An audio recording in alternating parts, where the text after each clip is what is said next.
السلام عليكم خوتي خواتاتي، كي دايرين المتابعين ديال خوكم عبد الله؟ مرحبا بكم والف مرحبا. من بعد الفيديو اللي درت ديال السنبات الشعير جاوني شي اسئله.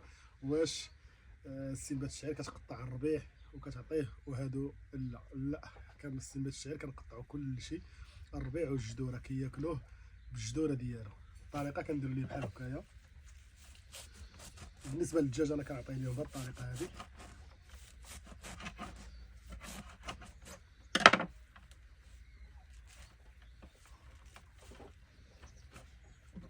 كنقطعو له الجذوره ديالو وكياكلوه.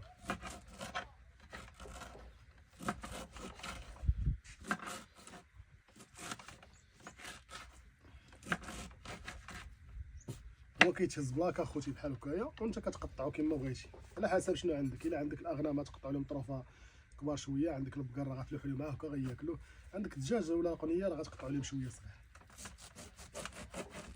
باش يجيهم ساهل في الماكله.